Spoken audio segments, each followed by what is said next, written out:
హైదరాబాద్ అటు వెళ్ళిపోయిందని బాధ ఉన్నా ఆ హైదరాబాద్ నగరాన్ని సృష్టించిన సృష్టికర్త చంద్రబాబు నాయుడు గారు ఈరోజు మన ఆంధ్రప్రదేశ్లోనే మనతోనే ఉన్నారని నమ్మకం.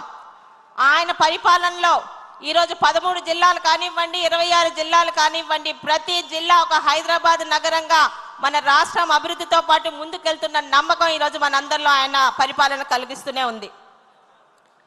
ఆయన ముఖ్యమంత్రిగా అయినటి నుండి ఆయన తన శైలిలో ఇటు సంక్షేమ పథకాలు, ప్రజలకు ఇచ్చిన హామీలను నెరవేర్చుకుంటూ, అదేవిధంగా గత 5 సంవత్సరాలు ఏ అభివృద్ధినైతే అప్పటి రాష్ట్ర ప్రభుత్వం, అప్పటి వైసీపీ పార్టీ గాలి కొదిలేసిందో, ఒక్క సంవత్సరం కాలంలోనే ప్రజలకి అభివృద్ధిని 5 సంవత్సరాల నష్టాన్ని పూర్తి చేస్తూ అభివృద్ధి అన్నది కళ్ళకు కనిపించేలా ముందుకు తీసుకువెళ్తూనే ఉన్నారు.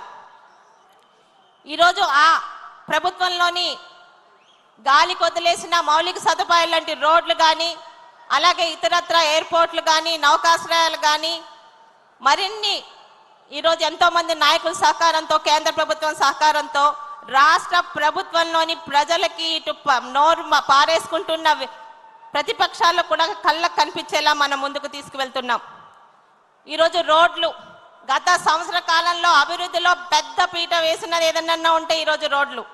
శ్రీకాకుళం జిల్లాలో పలాస లాంటి నియోజకవర్గంలో కూడా గత 6 నెలల్లో దాదాపు 130 కోట్లతోని ఎన్ఆర్జీఎస్ రోడ్లు ప్రతి మండలానికి వేశామంటే, మొన్న సంక్రాంతి పండుగకు వచ్చిన ప్రతి ఒక్క సోదరులు, ప్రతి ఒక్క పలాస నియోజక కార్యకర్తలు ముఖ్యంగా ఆ మార్పుని గమనించారంటే అది తెలుగుదేశం పార్టీ కూటమి ప్రభుత్వంలో చేస్తున్నది మన ఒక్కరికే సాధ్యమవుతుంది.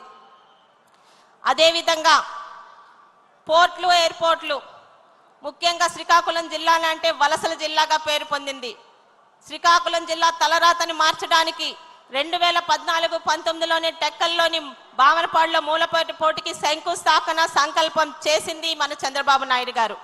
గత 5 సంవత్సరాలు దాన్ని గాలి కొదిలేసిన మళ్ళీ మన ప్రభుత్వంలో, మన పాలనలో శరవేగంగా ముందుకు వెళుతూ వలసల జిల్లాగా ఉన్న శ్రీకాకుళం జిల్లాని రేపు ఉదయం అక్కడే ఉద్యోగాలు, అక్కడ యువతకి ఇచ్చే విధంగా ముందుకి, వాళ్ళకి నమ్మకం ఇచ్చే విధంగా ముందుకు వెళ్తున్నాం.